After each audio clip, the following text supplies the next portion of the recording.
And we're good to go. Okay, so I will call to order our Finance Committee meeting for Friday, December the 10th. Is there any disclosure of pecuniary interest? Anybody watching this recording back? This is our second committee meeting. And if you haven't watched the first one, grab a energy drink or coffee because it was a long one, but it was good. There was lots of good information shared, and hope that you get something out of watching this recording as well. With that, I'll hand it over to Catherine. Thank you. So we'll pick up where we left off on Wednesday, where we're moving on to talk about the sewer or the wastewater budget. So I'll just share that.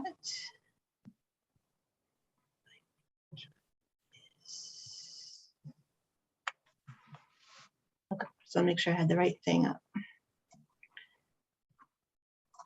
So I will pass it off to Jeff, and he can get started there. Okay.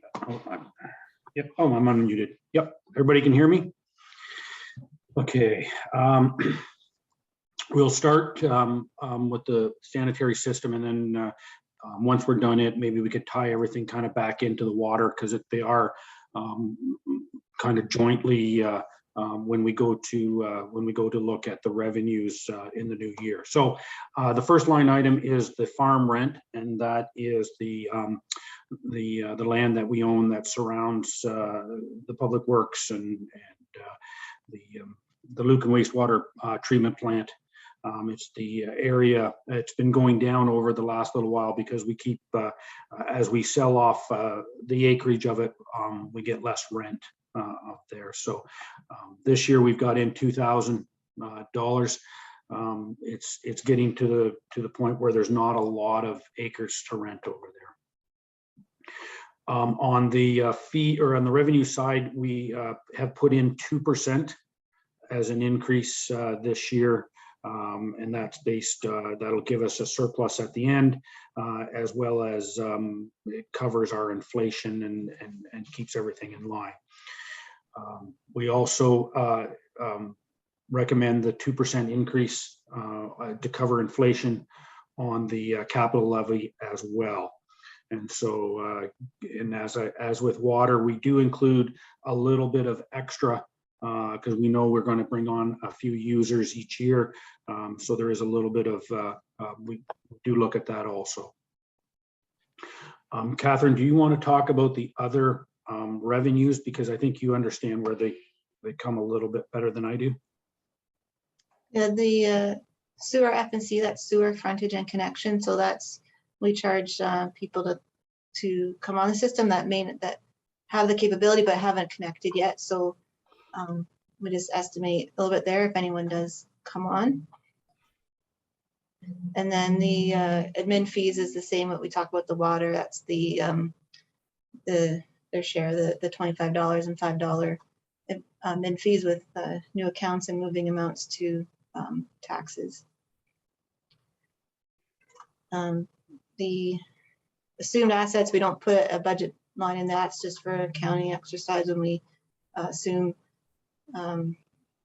new subdivisions, those are considered donated assets, so that's related to the capital side of things. And then penalties, that's the interest on and penalties on overdue accounts. And then we have so sewer again is its own budget where sewer users pay for the sewer. Nothing comes from the tax base, it's all user fee based. So we'll have our capital projects in there, but so we pull from the reserves to cover those projects. And the solar, the revenue from the solar panels, we put that into reserves along with the capital levy that's collected. Yeah, and that's a solar site is over by Granton. It's next to the Granton wastewater plant. Yeah, and that's really all the sources of revenue. The main source is by the users using the system. Any questions on revenues? Or other lines you want to talk about?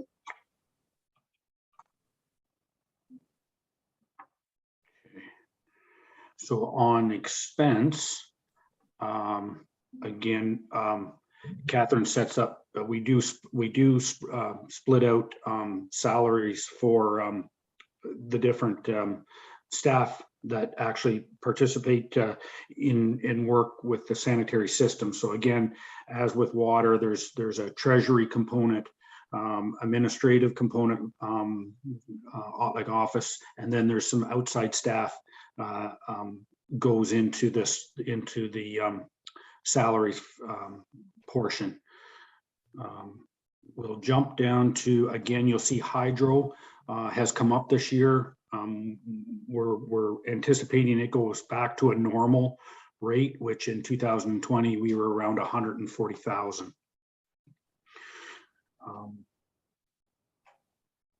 As we move through telephone audit fees, we've kept basically the same. Insurance, we did talk about that at the last meeting. There is an increase coming through on all insurances, and again, so it shows up here, there. Aqua is the next three are repair and maintenance items. So the first one is Aqua. So when Aqua is our operator. So they have a contract with us. When they do extra work, say they get called in on the weekends, or if there's something that is not covered in the operator's contract, it shows up as a repair and maintenance item that we approve as we go. So again, it varies a little bit depending on what happens with the system. If there's more problems in the system, we tend to have a higher rate. And if we're running okay, it stays down a little bit. So we're around 6,700 so far. We still have invoices coming in on 2021. So we believe we're going to be under budget, but I think it'll be reasonable. So we've kept it at 12 for next year. We have on the equipment side of things, we have considerably, we've overspent in 2021 a little bit more, a lot more than what we had budgeted for.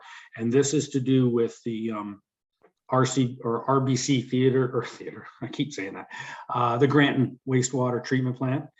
We had a failure earlier in the year there, and that accounted for almost $30,000 there, as well as we had a lightning strike at the Lucan wastewater plant, where we had an unforeseen circuit panel that had to be replaced. That's unusual, even though so we don't believe that we're going to spend that much on maintenance normally. So we've cut it back to the 35,000, but we've raised it a little bit just to give us a little bit more in that budget. So Jeff, Yep. Maybe we should call it the RBC Theater, and then when there's work done, we could sell tickets and people could watch, and we could watch us. We can put it on YouTube. Exactly. It watch is the repairs. It is a very interesting. It's very interesting system. Yes, I think actually we would probably get a couple of views. No. Oh, I think so. Absolutely, because it is that site is certainly interesting to watch. So I mean, like, you've plugged the number in, so obviously you're comfortable with it, but that is 2 years in a row that we've spent significant amount of money over budget. And I know you can't budget for the unknown, but I just want to make sure that we're comfortable at that 38.5. Yeah.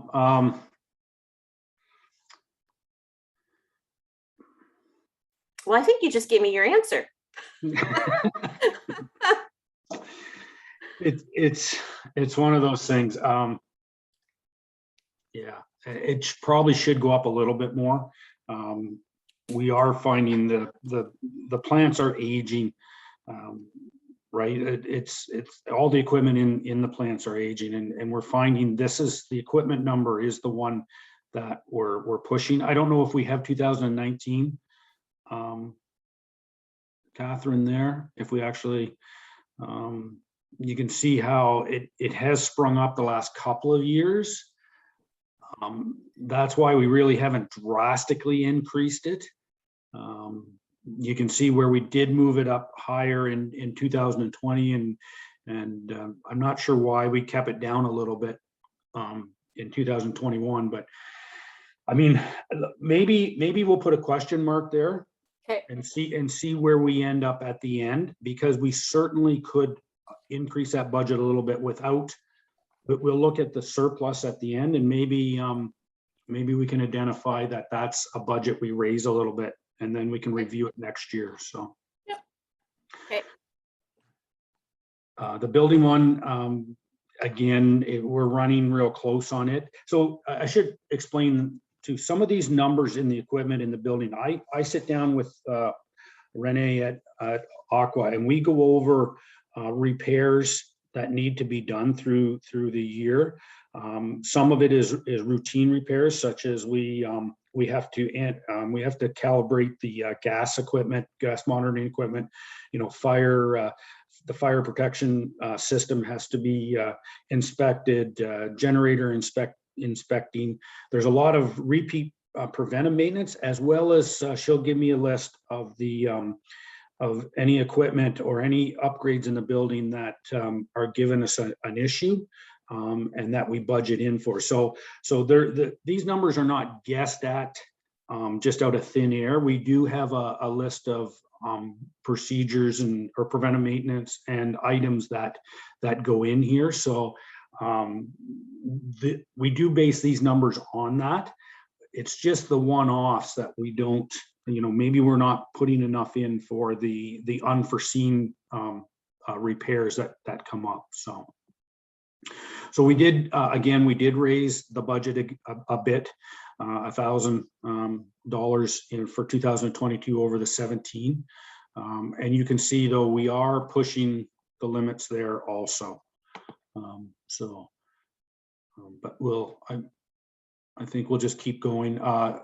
We did add $5,000 in for software upgrades. We are, one of the big things that we have at the both utilities is we have an older computer system. Our SCADA system is older.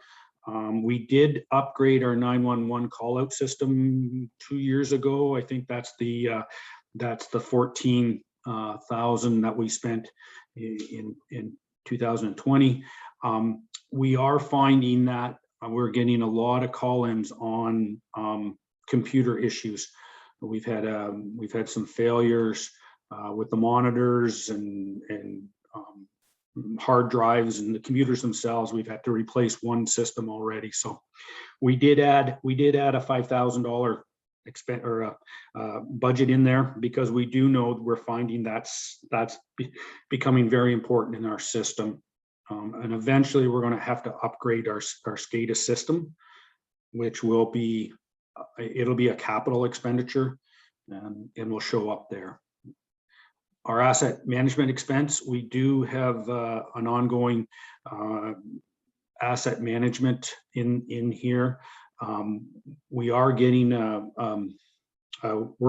scope of work from Dillon's, and this number here, although we have it's holding a position, until we get that scope of work, we'll see exactly what number goes in there. Meetings and training, that's fairly straightforward. We didn't really do much because of COVID over the last little bit. Chemicals, again, this is a discussion with Aqua. We review our chemical usage. We have it situated at 30 this year. We've lowered it 10. We know we've spent roughly 21 so far this year. We don't see a huge increase here, so we think we can come in at the 30. Sludge disposal, we are, if you look back in 2020, we were around 64. We did budget in 2020 70. We still have some invoices coming in. we feel comfortable, and again, this is through discussions with Renee, that 70 is an adequate budget number there. Lab services, miscellaneous expense, fairly straightforward. Property taxes, rate, it's again fairly straightforward. The sewer maintenance and repairs, this is the stuff we do in the community to keep the mains going. Again, it can go up and down a little bit, although we don't have the expenditures we would on a water main break. There is activities that we do have to flush. We flush sections of the system periodically. I believe Lucan's broke into 3 years, and then we do Granton as well. So we keep that in as some maintenance activities out in the town. This year, we're not overspent the 15, so we'll keep the 15 in place. Contracted services, this is the what we do with the agreement with Aqua. I'm currently talking with Aqua at an extension of their contract. We're looking to match it up with Jacobs and try to come up with two different operators that would come due on the same year. So there'll be more come to council on that, but that's something I've been in discussions with Aqua. So that's basically a set rate for 2022.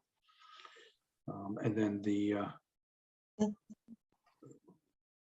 those next two are just the end of the grant and sewer loan that we've had. So all the residents have paid that up on this year, and this is the last of the loan payments there. That loan will be done in mid next year. And then the rest of the expenses are showing here are just the capital projects that were already discussed.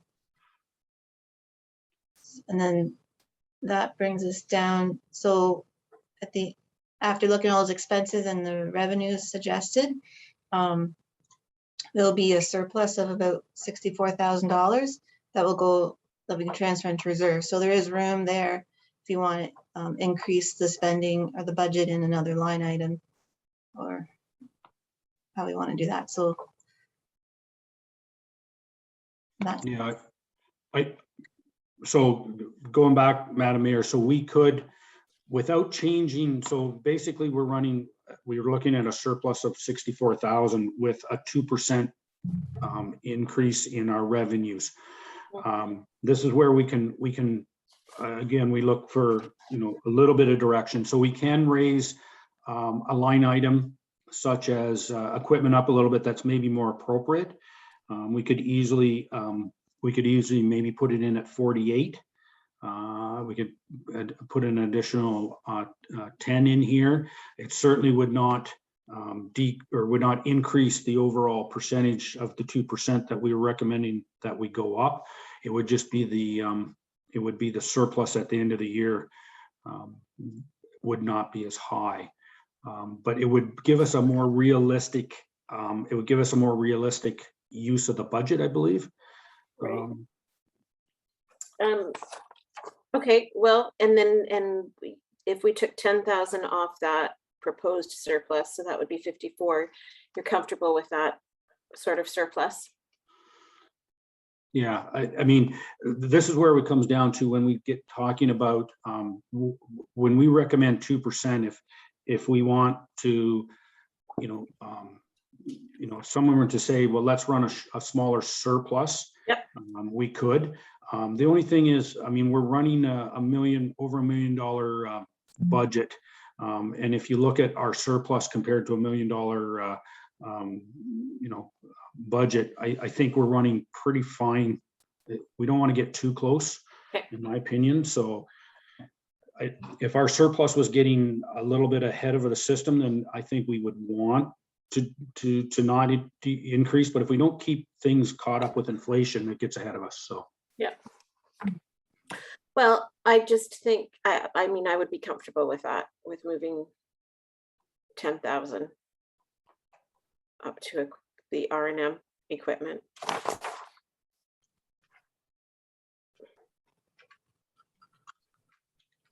Okay. we can make a note for when we review this next year. Yeah. Why, yeah.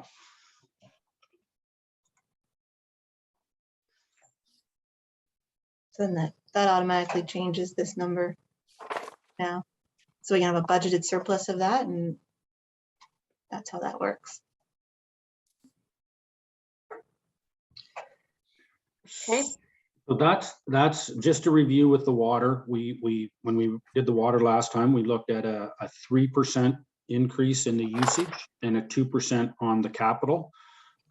In the sanitary side of the utilities, we're looking at a 2% increase on usage and the 2% on the capital.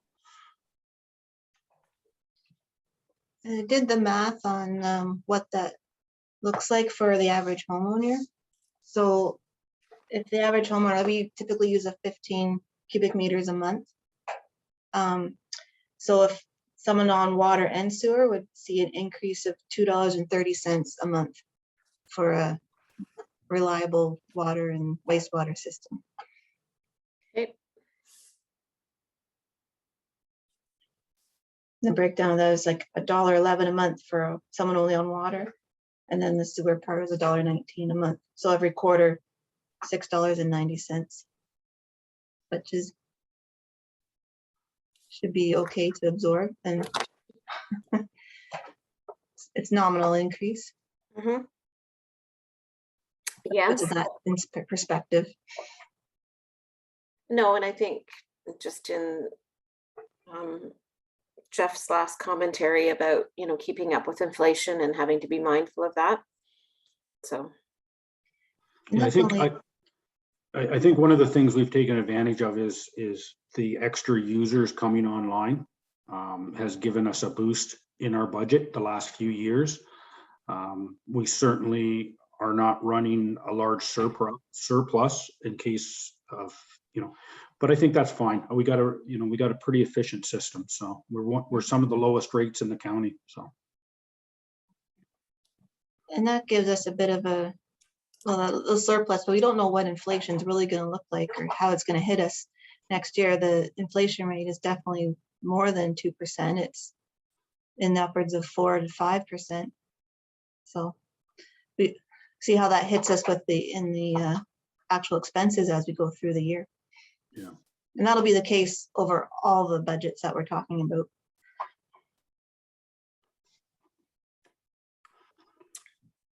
Jaden has a question. You're going to think I sound like Councillor Regan here, but I'm just wondering, with the hydro rates being like a pretty significant cost at $140,000, just wondering if there are opportunities for, like, I guess, like capital investments like solar to look at, like, reducing those ongoing operating costs, and maybe, I guess, because you mentioned the solar revenue item in Granton, and how does that work? Is that feeding into the Granton RBC, or that's completely different? I'll maybe start first, and then I'll pass it to Ron. So just the first question, and through the mayor. So we've looked at a couple, or not a couple. We've had one discussion with one company about a solar project based at the Lucan wastewater treatment plant, and we would be able to feed back into the plant, and that would definitely give some revenue or reduce the costs considerably on the amount of hydro we're using. The hardest part we have right now is one, we're just going through the expansion. So we're still trying to figure out all the hydro use over there.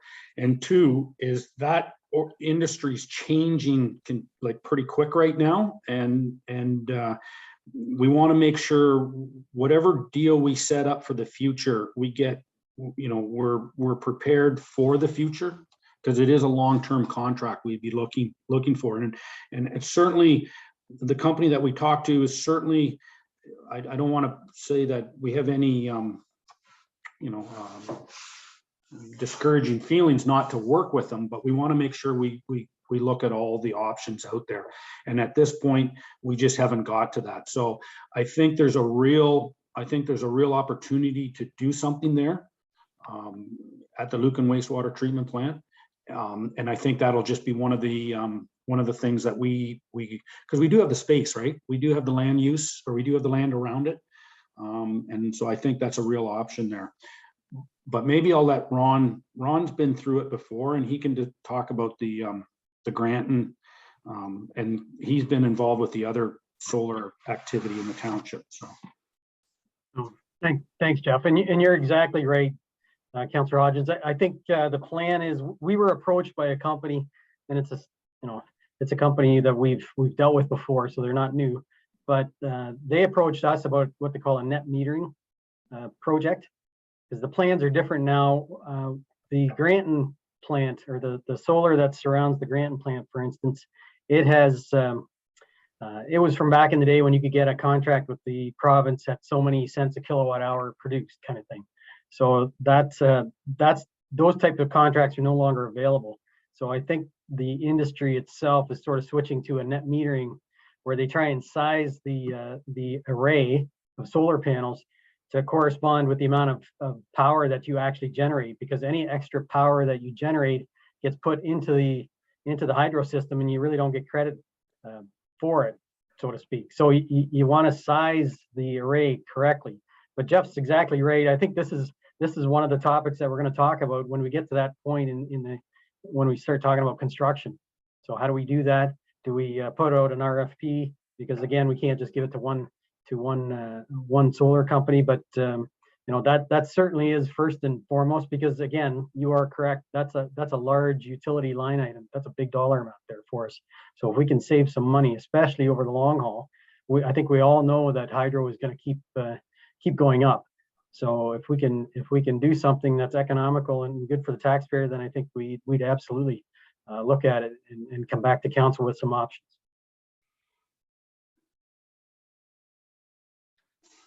Right on. So I guess just to point out, and we did mention this at the last meeting, there will be a report come to council on the increases to the utilities, and there'll be a more of a defined where the percentage raises are going on the usage and flat rates, and there'll be a public meeting on that. So that'll come in well, Catherine and I are hoping that I have that report ready for mid-January.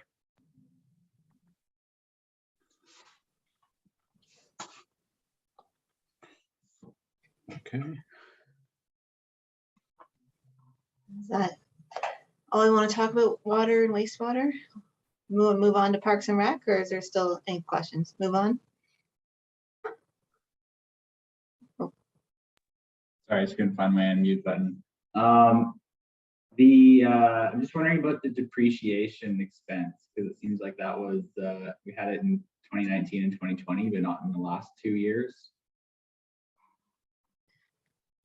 That we don't budget for that. We don't have it's just an accounting exercise in there, and then we have offsets in other places. So that is the expense, but we don't budget for it.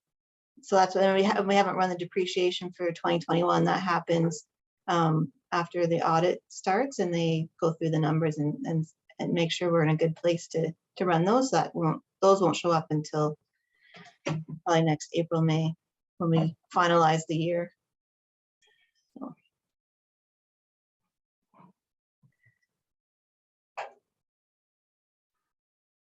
Okay.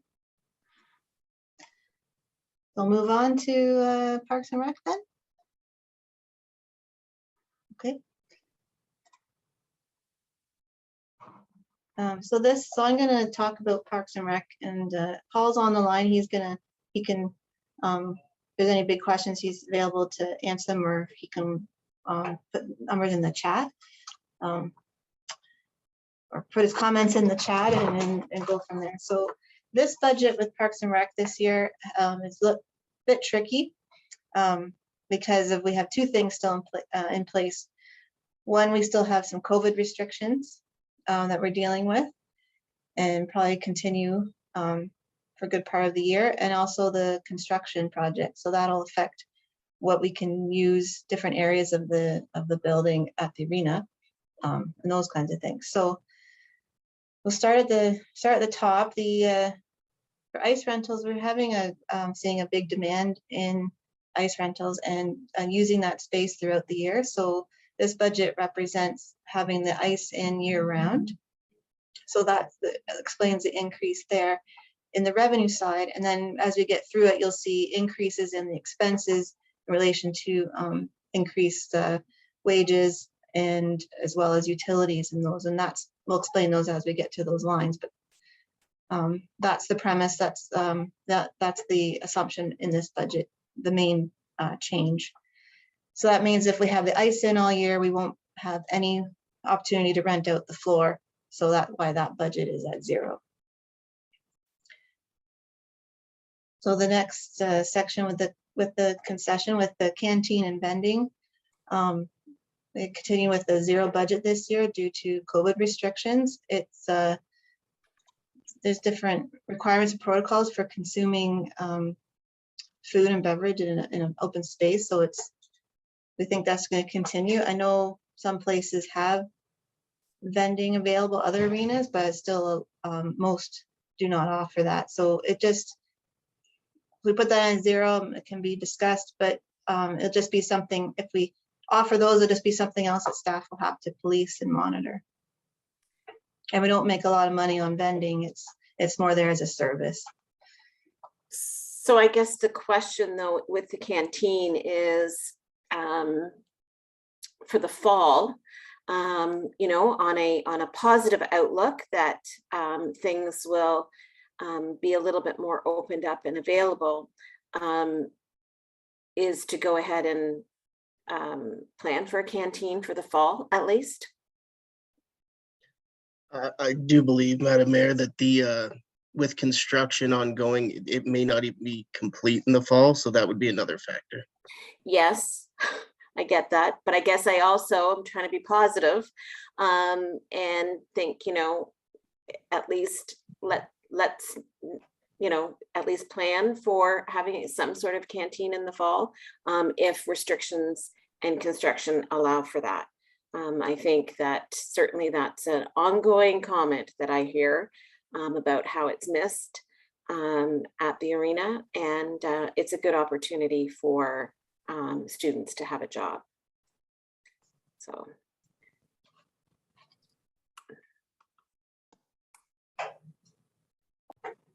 So be like what we had before, more of a limited canteen that we've had be in the first phase of construction. Well, I guess it depends on where we are with construction and what the canteen will allow for, right? I mean, ideally, once construction's completed, we'll have the ability to run a full canteen. But I just do think it is something, as I say, and in all seriousness, it is something that I hear continually when I'm there, that everybody misses the opportunity to get something, use a canteen, whether it's just to get a Gatorade or water or whatever. I think everybody understands it can't be the fries can't be there. Everybody gets that, but to have some sort of service. And we don't have to put a budgeted dollar in, but I just think that we need to think positively and, not always look for the why we can't and maybe why we can. Paul, you have your hand up. Did you want to say something? Yeah, just through you, Madam Mayor, I would say just for the purpose of budgeting, I think we leave it off for now, but by all means, as we approach possibilities of being able to open, maybe that's a report to council with an effect to budget.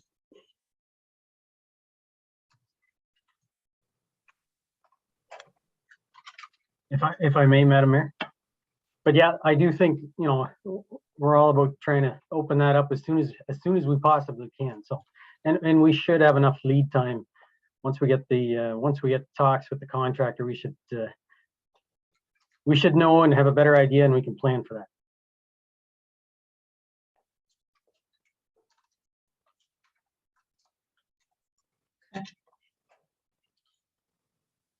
So the next, so this levy portion, that's the plug to balance the whole Parks and Rec budget. That's the draw from the levy from the township that's from the general budget that's collected to fund this rest of the main parts of this budget. You can see it's roughly the same amount as last year, but as we change numbers, that will change as well. So because last year we kind of budgeted with COVID in mind as well, so the increase in revenues, increase in expenses of having the arena open or the ice open all year, and then also our increased costs and things. So I think we're keeping things at the same level, except for those will offset each other. This year we kept the pool in. It really depends on the construction timeline and as well what we want to do for upgrades for that. As we talked about the capital budget, and then if we can get staff for that. So it really depends on what the construction timeline and what that looks like.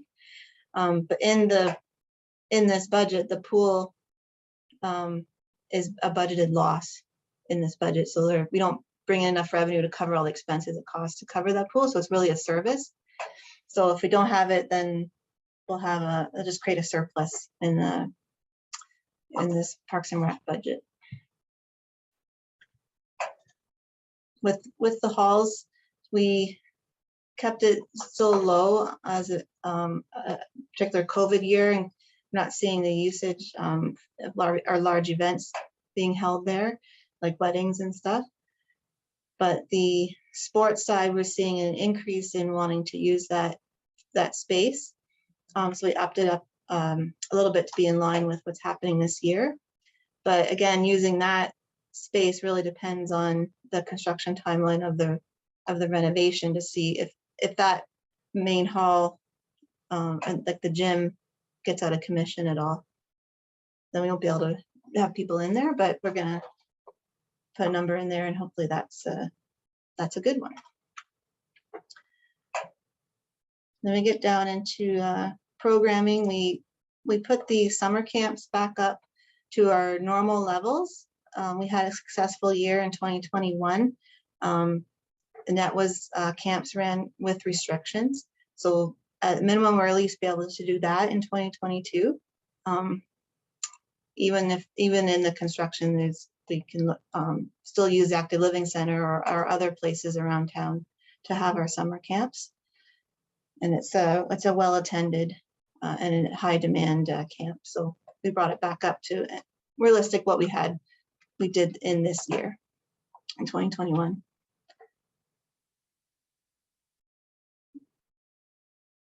Any questions about programming revenue? Any other that section? There's still not offering in-house courses at this point.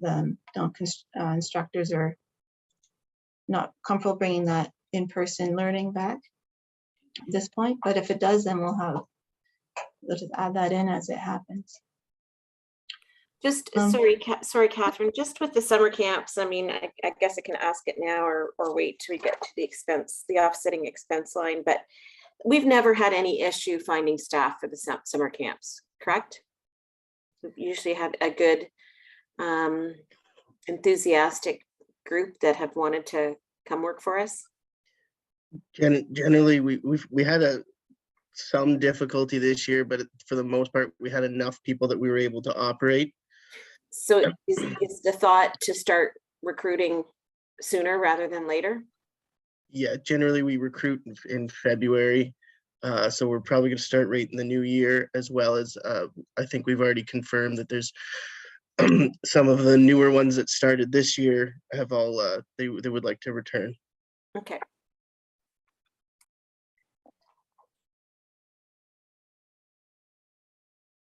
In our grounds rentals, we kept them, most of them roughly the same, a little bit of increased use in the parks.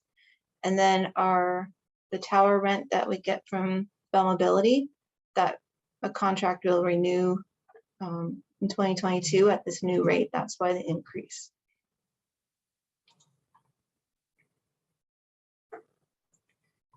Okay, and then we want to talk about the bars is basically along the, not along the same lines as the canteen, but it's more that we are keeping, you don't have a budget, we're not gonna put a budget in here. We're just offering as a service for the odd funeral that requests it. And also Paul's trying to work with service groups. So if we have larger events, to have the service groups run those bars for those events, and that's a good fundraising opportunity for them.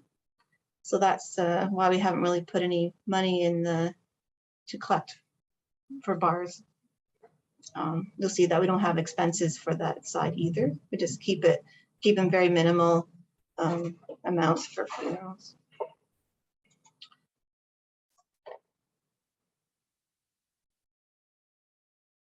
Nodding your heads, I'm just going to keep going. I see no questions.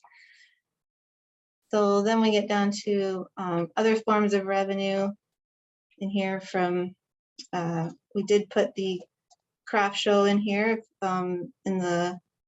usually in November timeframe, the township puts on a craft show, which we haven't or sponsored one the last couple of years. So we're hoping a year from now that we'll be able to have something like that, because it is a bit of a moneymaker for the township. There's few expenses and we get good revenue from that, but also it's a good service to the community, an event for it to have. So that's why we put that in there.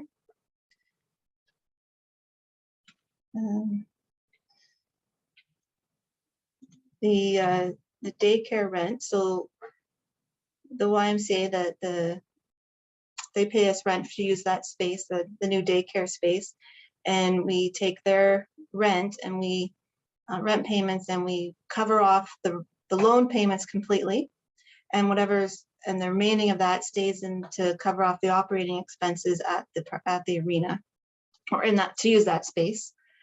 And that will change every year. So the amount of that rent, we don't know. It's based on the year-end inflation rate, which is released in mid-January. So this number is at an estimated 2% inflation, but also do the numbers, if it's at 4%, that number would be 14,500.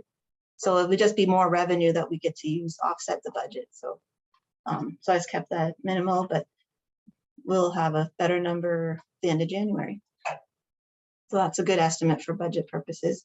I don't think it'll be less. It'll probably be more. I don't think inflation will be less than 2% at year end. Under grants, they're going to apply again for the summer experience grant that seemed to work well with we use that towards the part-time summer staff for the camp counselor. So we're going to apply for a grant for that, and that's to offset some of those costs.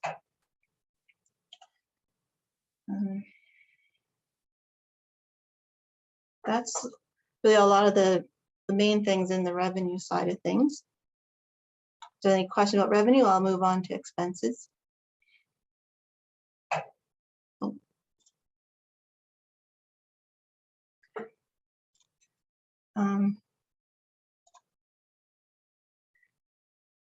So now into expense side of things. So again, we didn't put a number in for the canteen or vending supplies, but that says the same discussion that we had previously.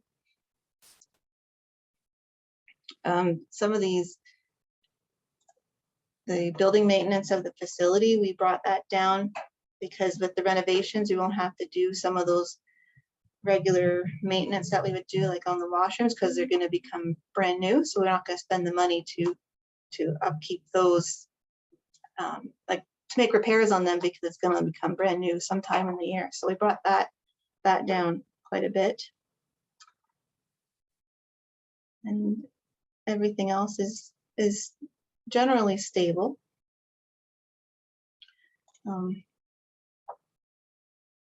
In that section, is there any particular line item anyone has a question about in the maintenance? I guess just on the cleaning line, if we're going to be, I mean, we're always open all year round, but just with enhanced cleaning protocols, we think that for cleaning supplies, $1,500 is I mean, I guess with the construction, it'll all even out, but It's 5,000. it's at 5,000 now. I guess this year we've only spent 3,500 on a budget of 5,000, but I'm assuming there's more to be spent. But are we comfortable with cleaning protocols at that budget level? If I may, through you, Madam Mayor, we've found with the restrictions that there hasn't been, it almost has balanced out the demand of, like, we have extra cleaning, but it's different ways, and as well as we've gotten some equipment to make it more efficient, such as the sprayers. So Oh. it's kind of balanced itself out in Okay. a way, as well as the parks for the cleaning for the washrooms there. They haven't been getting as much use. Okay. Okay.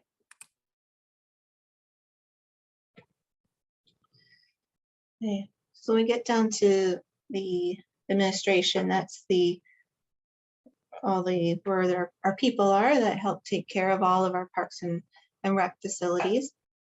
So again, that incorporates the 2% salary grade adjustment, but also you'll see increases in these other lines because of having ice year round. We're going to have our two part-timers are going to be there all year. Usually they're only there when the ice is in, but since it's all year, so we had to increase that line based on that. And then the programs line, that's the expenses on the summer camp counselors. So we increase that. And then that's new, we're going to we would like to hire 4 students year round, because with all the different projects and construction going on, and also taking on different parks and recs, park spaces, it'll be need more assistance in covering off all those different things with those increased demands and keep the service level up. And also I would provide job opportunities for some local students. Something we haven't had for a few years, so that's they'll be available year round. I don't know if they're full time, maybe probably not, because they're students. They're probably more in the summer they work more, but during the year would be wherever it's needed in there. But have that consistency and also foster young people to get interest in municipal environment. And then the rest is all the stuff you have to pay when you pay people. So it's all based on those wages levels. Any questions about those? Anything in that category?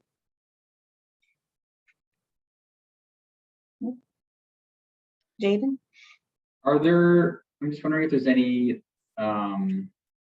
sort of grant opportunities with hiring students. I seem to recall, like, with the heritage folks at the museum, they hire some students and were able to get some sort of grants towards that.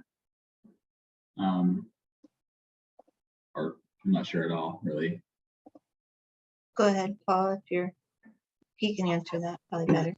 Thank you, Madam Mayor. There's always some grant opportunities, mostly with students the age that we're talking. It's often summer experience, which is what we're going for with the day camps. A lot of those other student programs are more geared towards university, college level students. But there is some, I know right now, we're looking at one that there's mentoring programs as well. So there's always opportunities that we can look at for grants, obviously, yes. We just don't have a dedicated one at the moment for the purpose of budgeting, so we haven't included it.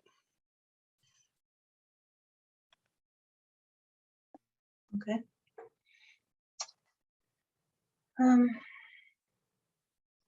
So in our program expenses, we haven't really changed too much there. we don't have the expense that we had in the 2021 budget. We took that off completely for in-house courses. We're not having the revenue side, so we're not gonna have the expense side neither. So that's the big change in that area year over year. And then the same conversation with the liquor expense is what we had when we talked about the revenue side. So we'll just keep that the way it is for now. Utilities, we've increased in here. Again, that reflects the increased use of the community center, keeping the ice in all year, and also seeing more rentals and as there as well. So there's more use. Our 2021 budget was based on a very restricted COVID year. So we're just going to bring those levels back up to reflect the increased usage and demand on those services. Especially in the propane, we usually don't, that's to run the ice resurfacer and things. So we'll have 12 months of that expense versus maybe only 8. I brought our telephone, I brought up a little bit because we're seeing the average is around $425 a month. We were higher in 2021 because we had to, we bought 3 new phones for the employees there. So we won't have to do that in this year. There's no expected replacements there. Just so, Catherine, before we move on, a couple things just on that phone. So staff doesn't use their personal phone for the arena. They've got a phone. We still have a few employees that use their own and they're reimbursed, and that's reflected in this expense line as well. Okay. That, and they're reimbursed like to include data and as well. If it's some are on a $35 a month and other ones are on, if they don't require to have data, and $50 if they're required to have data, those kinds of things. So that's within that other policy that we have regarding cell phones. Okay. Okay, and then with the hydro for the lion shed, do the Lions reimburse us for that? Yes, sorry, I forgot to mention that. So in the expense revenue side up top, they have the where is it? In this line within the other revenue, Okay. Lions hydro cross charge there. So I don't net it out in the expense. I show the expense and then I have the revenue side in the revenue. Okay, so it's in other revenue. Okay, yeah, that really much gets zeroed out. Yep. Okay. Okay. And another main part of the Parks and Rec budget is, of course, our parks maintenance. And the Market Street Park, we added a $10,000 there. That's an estimate that we got to maintain the trees there.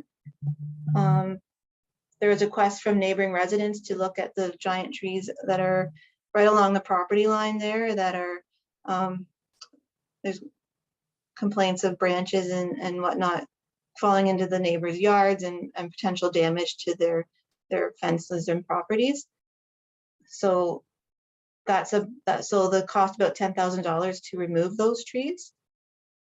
So I guess it's a discussion point if council would like to proceed with that maintenance. And they're really large and old, and we can't replace them with the same size, but we'll definitely have to take trees out like part of our policy. You'd have to plant new ones, but it would really change the look of the park. But if it's if they need to go, then they need to go.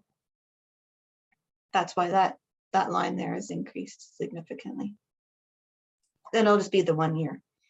Right. Just wondering on that, whether because it will change the look of that park, taking them out, whether we should be thinking about maybe putting larger trees in and not just, saplings. That might be a discussion. Are you, through you, Madam Mayor, are you referring to spading in? Like Yeah, reverse trees? yeah, That or would be, however. that would be quite a larger expense for sure. I do believe, I mean, these trees are quite old and have been there for quite a long time, that it may be wise to poll the residents as well for their opinion, because it's not just the one resident that made the request. So we're doing this because one resident requested this?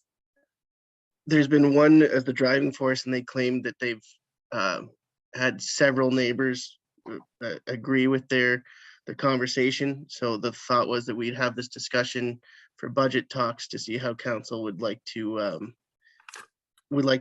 take on this project, if they would like to take on this project. There's been several complaints. I think there's at least 2 properties that have been very vocal. But I think for the part of budgeting, we need to at least start having that conversation. And then, but I do believe, I think we should involve the residents all along the property, as it would affect all of them. Madam Mayor, if I could maybe interject at this stage as well. We went out and looked at it, and it's becoming more of a problem as the trees get bigger. They are on the property line. Some of them are pushing against the fence.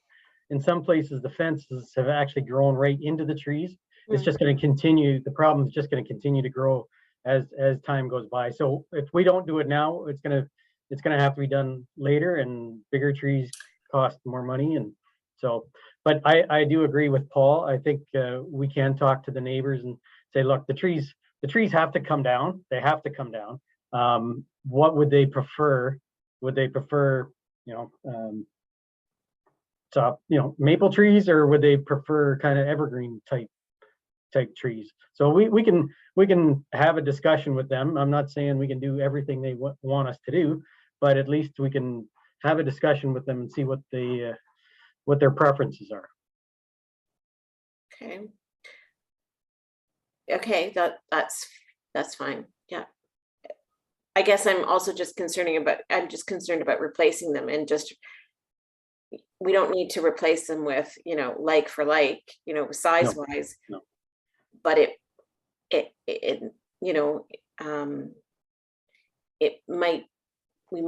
we should maybe look into how much it would cost for some more mature trees to be put in. Just my thoughts, I guess. Yes.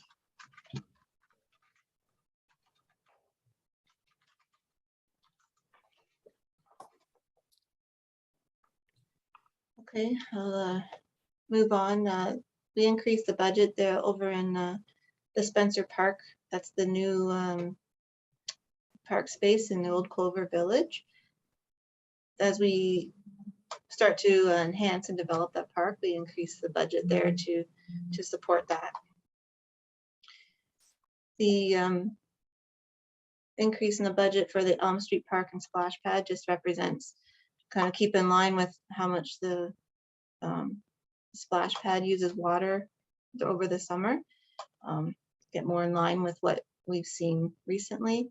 So that really depends on how much the splash pad gets used, but that number is reflective.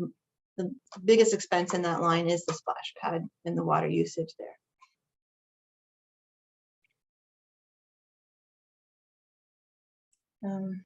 Maybe just on that, so this was before your time, Jaden, but like, we have to pay for the water, so that's the water usage, right? That 25,000, correct? That's the biggest expense in That's that. that's the basic. But that's, if I remember correctly, that's not how the splash pad was originally designed. It was originally designed to recirculate the water, correct? Correct. So is there any hope of going back to that system? Through you, Madam, Okay, go ahead. You first, Paul. through you, Madam Mayor, I believe, and I was not the manager at the time, but I want to say 2015, 2016, it was presented to council the additional costs to installing a ultraviolet system as well as extra man hours. I do believe, though, things have changed, technologies have changed. It's not a bad idea to revisit this and relook at the options. There was an expense to converting it over, however, but I don't think it's not a bad idea to review this. That's been 5 years. Typically, 5 years is a good time for a review on things. I have no issue with going and visiting this with the health unit and the recommendations. Madam Mayor, I think Paul's exactly right there. We looked at the cost. I believe Steve McCauley was No. Was he not here anymore? No, it was Jason. Jason was the manager, but I think the public works manager, was that not still Steve? But anyway, No. regardless, the cost of the new equipment in accordance to follow the health unit guidelines was going to be very expensive. And not only the equipment was going to be expensive, but it had to be the manpower in order to maintain that system and to do the testing was going to be such that it was cheaper. The economics, even though it's not palatable to really look at wasting that amount of water, it was certainly the cheapest alternative at that point in time. So Paul's right. 5 years, a lot of things can change in 5 years. Maybe there's newer technology. Maybe the manpower costs would be less. So we can certainly look into that. Yeah, I do. I think it is worth at least seeing what's required now for that to happen.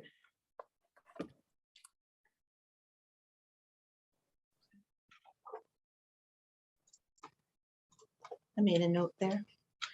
The trees line, we brought that down because in 2021 we had a program where we bought some trees and we had a grant that offset that.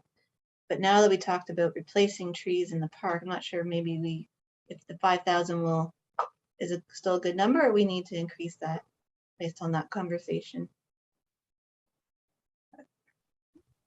I think for now we could leave it at that, because there is also several good grant opportunities through the ABCA for tree planting, especially using recreational land. And I think with that 5,000, we could dedicate the 5,000 to that one park for that project.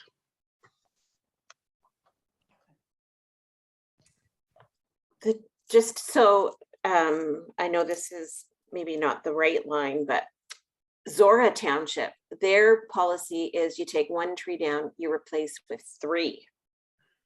So just keeping that in mind. I had thought that we had kind of talked about that. I believe Ron had brought that up a couple of years ago in budget of maybe increasing that amount at one point. Madam Mayor, I think we even talked about it at the council and staff level of continuing. At one point, we were giving away trees. Council had a sort of a tree day that they were giving away trees, and we had some good feedback on that. So that's something that council may want to consider doing as well. It's good for the environment, and if you give people the trees, typically they'll look after them better than just dropping them off at their door or something like that. So yeah, we did that tree day. I think it was at the last pitch-in day. And then it really went over really well. And I know that the hopes had been that we would continue to do that, but then of course we haven't had pitch-in day since. So.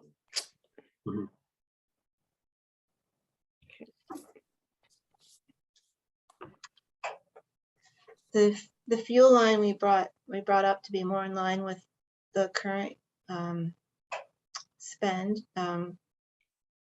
because we added a vehicle and just more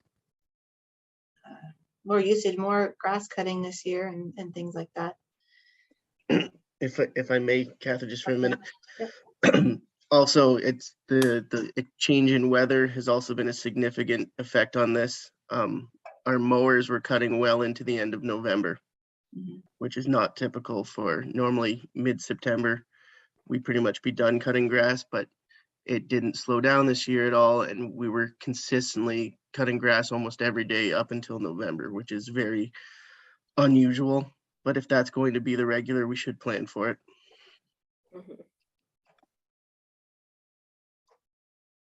Yeah. Okay. section. Oh, sorry, go ahead. Sorry, just back on the, on the maintenance for the park, so that does not, that's just like your typical maintenance expense. That doesn't take into the wages. So when we are, you know, how much does it actually cost us to cut the grass at Campanelli? We don't keep the dollars down to that. Right down to No. that, do we? Not for each park, no. No, okay. We just, I don't know if we can look at that as we go through the new payroll system, if there's opportunities to do that, or if it's, or if how easy that would be to keep track of what. I guess I'm just asking because I know that there's one particular swim pond that is maintained by a homeowner. But I think we maintain everything else. I know there had been talk about maybe even, or was, I can't remember if there's one over on the other end of, on the other side of town that is maintained by a resident too. But eventually, you know, those homes could be sold, and we'd have to look on taking over the maintenance of that. Just keep in the back of our mind. If I may, Madam Mayor, we do maintain those swim ponds as well. Just, I know often the homeowners like things to be on the schedule with their homes. So they often, they take it upon themselves at times, and but I agree, if the future homeowners, we have to make sure we have a more defined plan with them.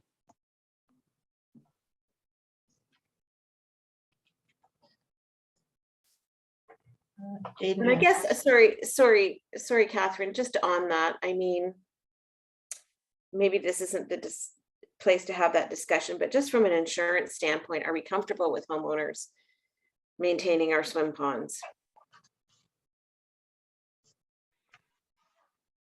I would think if it's something we want them to be doing or asking them to be doing, we should put an agreement in place like we would with any volunteers to cover ourselves for insurance. That being said, it's not always difficult to control what people just go ahead and do. But we could put something in place to prevent them from doing it as well.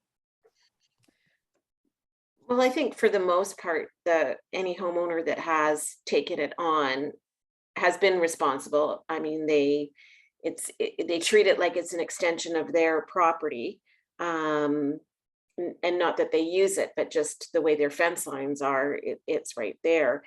I'm not so concerned about how they're maintaining it. It's just in the event that a lawnmower rolls or something, right? What is our responsibility and our liability? So maybe we should be looking at some sort of, as you say, Paul, some sort of agreement or under MOU or something.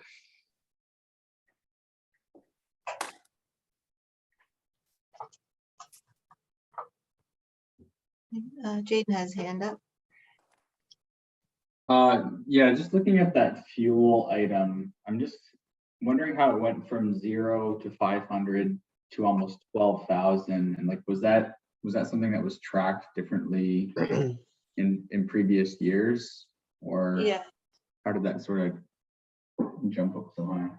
yeah. So up in the maintenance and supplies, we had another line here for fuel for the truck, and we had it there as well as down in this section what we talked about with the fuel. We just combined those in the last couple of years. It used to be two separate ones, we just made it in one section. Okay. The other important note, Councillor Hodgins, is that we acquired a secondary vehicle as well as more mowers and more property. Okay, thanks.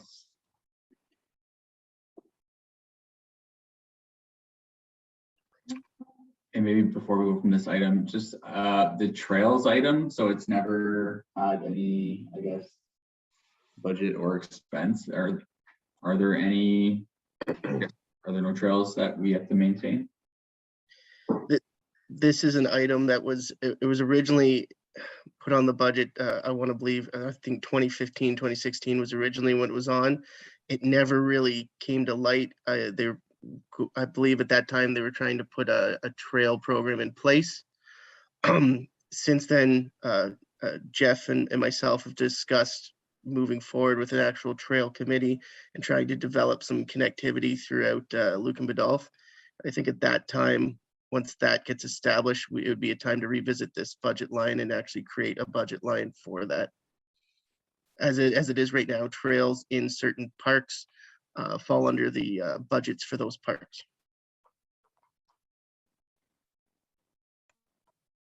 Okay, thank you.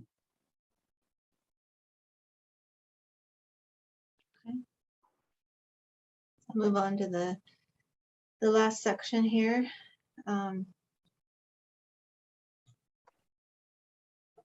So since we have we put the revenue inside for the craft show, you can see the expense side here we added for 2022 is very minimal. And then the insurance, again, we use the same 10% as we used on all the other insurance lines and the other budgets to go up.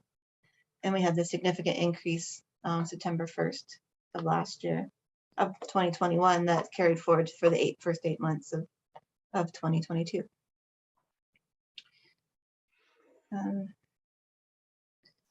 The increase, this ice rental donations line, that's increased.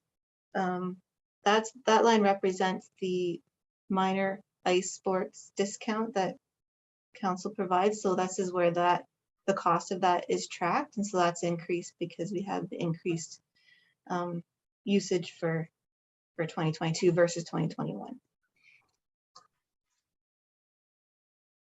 And then the bank payroll collection charges, I increased that by 1,000 to allow for the credit card fees that we're now going to take on through our Perfect Mind system that's coming out. We can accept credit card payments through there, and we'll have to absorb those fees. So I've increased that budget for that as an estimate, and we'll review that as we go along using that functionality. Okay, and that's all the expenses that we have to talk about. So is there any other questions about in that section that you want to talk about specifically? No. Okay, so we didn't change it. So we have again, so we go back up, and to balance this budget, we pull this number here from the levy, and that's where the same number that we talked about in the general side of things. So that stayed consistent to what we had. Yeah, so look, it's I think that's pretty good. Not much change there. Hopefully, as less restrictions come on and we have this beautiful new community center arena, we'll start to see increased revenues from a user pay perspective, and not have to pull as much from the general levy. But for 2022, I think that's staying consistent, not have to increase that pull. Yes, that's all the budget. We went through the four budgets, that operating budgets that we had to present. So I don't know if you want, I know we talked about on Wednesday going back to talk about the reserve section in the general, because we wanted to see how this number, the pull for Parks and Rec, would affect the surplus in the general, but seems we haven't changed too much. So we can go back down and talk about that if we want to change the funding spread out, or we just right now budget it and put it in tax stabilization, and then see what council wants to do with it in the full council discussion. Yeah, so just to refresh, so this is based on a 1% tax increase, correct? yes. So that is 1% was calculate, so $48,000 revenue. of increased revenue for every 1%. Right. And that is going to be significantly lower, I believe, than any of our neighbors, from what I'm hearing. And what was our increase last year? We did 1% last year. The prior 2 years was 0. So you start increasing it, and then we don't know also what the inflation is really going to do to our expenses. So I don't know if we want to increase that more, like have a 2% tax rate increase, or to help maybe offset some of those future inflation increases. Can I say something, Catherine? Sure. Yeah, so Madam Mayor and to Councillor Hodgins and anybody who's listening. So we try to look at the real numbers from one year to the next, obviously. And we're going back to 2020 numbers because we're trying to find numbers that relate back to pre-COVID in a lot of cases. We try to account for some inflation, but it's hard right now because we're hearing numbers of 6%. I heard 6.8% in the States. So some of that is just is not built in. We're trying to build in reasonable numbers based on past experience. So I just think we need to take it with a little grain of salt what we're presenting here. That's the numbers that we're presenting are based year to year with a kind of a built-in 2%. We won't see that 6% till next year in the real numbers now, but it's hard to put that estimate in place, if you know what I'm getting at. So, well, and that's what I'm thinking. I'm thinking, yeah, like really, we probably won't see significant increases to costs until the end of the year next year or into next year. Do you keep it at 1% and then is it a big jolt? Is there a massive or a larger increase for 2022, or do you somehow try to cushion for that and spread it over 2 years in anticipation that there's going to be increases? Do you say, okay, it's going to be 2%, and then it just goes into the tax stabilization, and then that can be used to kind of offset whatever costs we might see coming through as we prepare for the budget for 2023, I guess. Yeah, and the assessment increase or the reassessment isn't going to happen through 2022 and 2023 as well. So we don't know what that's going to do or when that's going to happen, if it's 2024 and what their baseline is going to be, how much it's going to be phased in. All those things are still up in the air as well, and what that's going to look like to someone. So right now,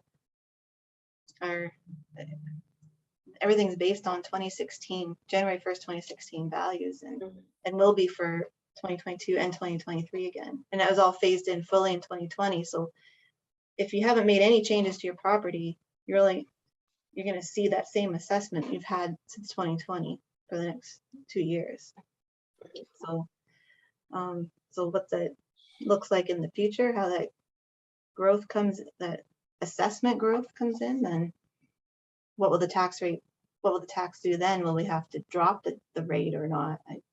It's all speculation. Yeah, that's the big topic of conversation once they decide that, what that looks like.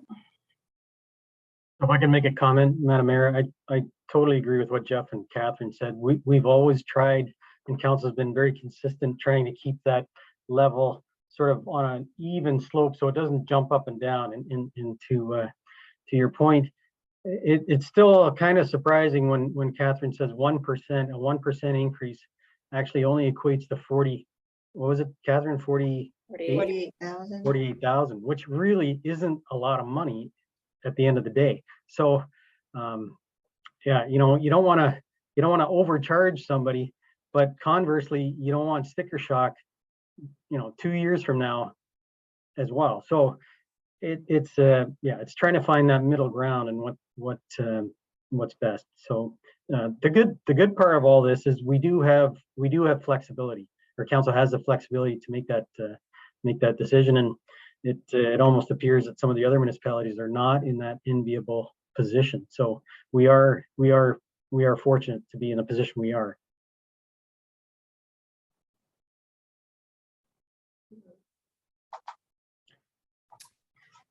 I was going to bring up the same kind of question and point.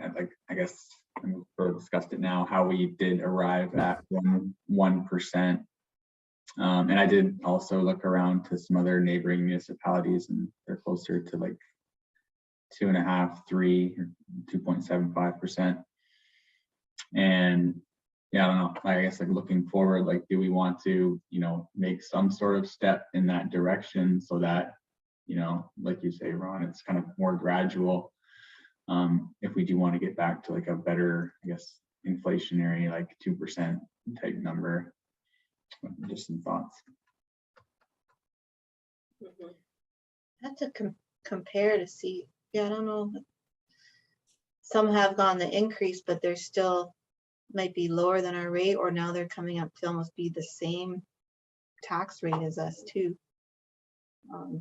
And just to build on Councillor Hodgins' comments there, we know we're sort of in that sweet spot now where our growth hasn't quite got to the point where we need another snowplow or we need another sidewalk machine, but we're getting closer. So I think it's responsible on council's part to sort of prepare for that, and like Councillor Hodgins said, to sort of smooth that increase over as many years as we can to make it a nice smooth.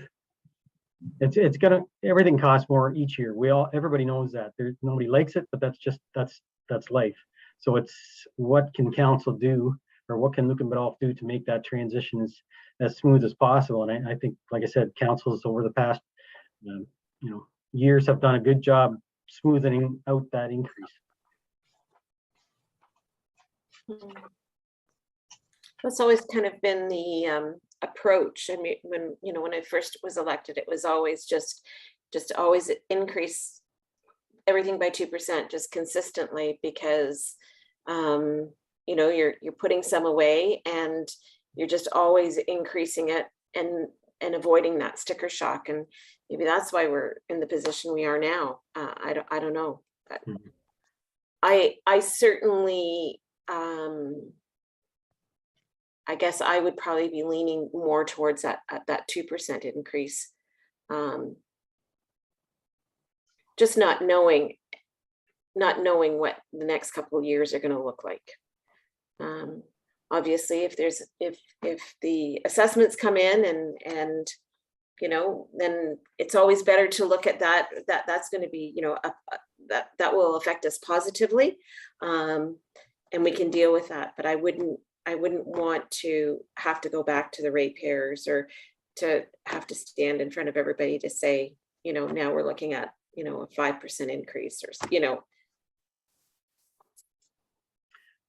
I agree, Madam Mayor. I think the interesting part of that whole reassessment, it's going to be, like you said, sticker shock, because we all know the prices of houses have increased astronomically since 2016. And that, residential assessment is our largest piece of our revenue pie. I think it represents close to 85% of it.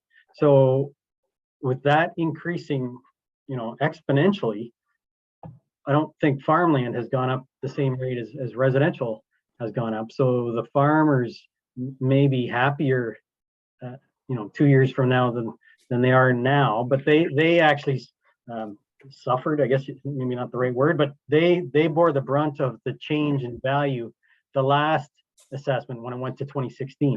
So it's kind of, it goes in cycles, but the value change in the residential is so large that I think this might be the first time in my career anyway, where you'll actually have to see the rate go down because it's changed so much. But the interesting thing is try and get that message out to the ratepayers when those new assessment notices go out, because if you're if your property value went from 500,000 to all of a sudden now it's $1 million, people are going to be, quite startled. I would suggest, and automatically they're going to think, oh my God, my taxes are going to go up double. Well, it doesn't really work that way.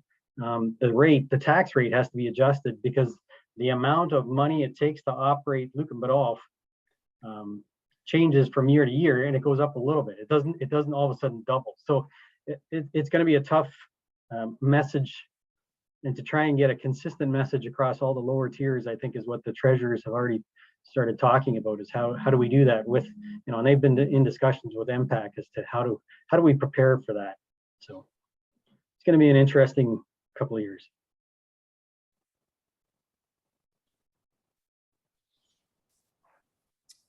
Okay, so I guess what are our next steps, Catherine?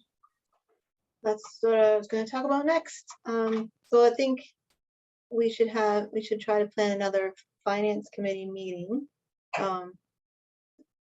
And kind of once we kind of have, well, we can put in what a 2% looks like for analysis on that. There's some other numbers and questions that we're still trying to gather, and if my other questions, and then book another finance committee meeting to finalize and talk about the second draft and see if we're ready then to go to council with that presentation. I think that's the kind of spot we're in. We've kind of gone through it all. There's not a lot of numbers yet to find, but there are discussion points that have to happen at council. But I think we need to finish this up and then make another finance committee meeting. I just didn't know how soon we wanted to have that, if it made sense to do that like early January, and then that gives time for the water, that legislation with the change, and hopefully work toward the timeline of maybe presenting to council either at the first meeting in February as part of that regular council meeting, or have a special council meeting just for the budget when we're ready, maybe towards the end of January. But still in that time frame, I don't think we'll be able to present that in December officially. I know we're trying to work. We are working on a timeline we haven't had before. We're early. Usually we're having these meetings in the late January, early February timeframe, and present to council in March. So if we present to council the beginning of February or around that time frame, I think that's still a good goal, in my opinion. But I think that's a realistic goal, I guess. We could make anything happen, but I think realistically, that's probably where we're looking at right now. So if the committee is in agreement with that, then that's what we'll look at. Some dates. I think next week's too early, and then we're into Christmas. So I think realistically it'd be early January. Sure. To gather up the rest of our info and come up with a second draft. Works for me. Okay. Then I'll put something out there when look at schedules and determine a date over the next week or so and get something in calendars. Okay. Very good. Sounds good. Any other final questions or comments? Jaden. Do we need to move a motion to receive Catherine's report? For information. For information, yes. Yeah. I'm looking at our handy dandy clerk. Yes.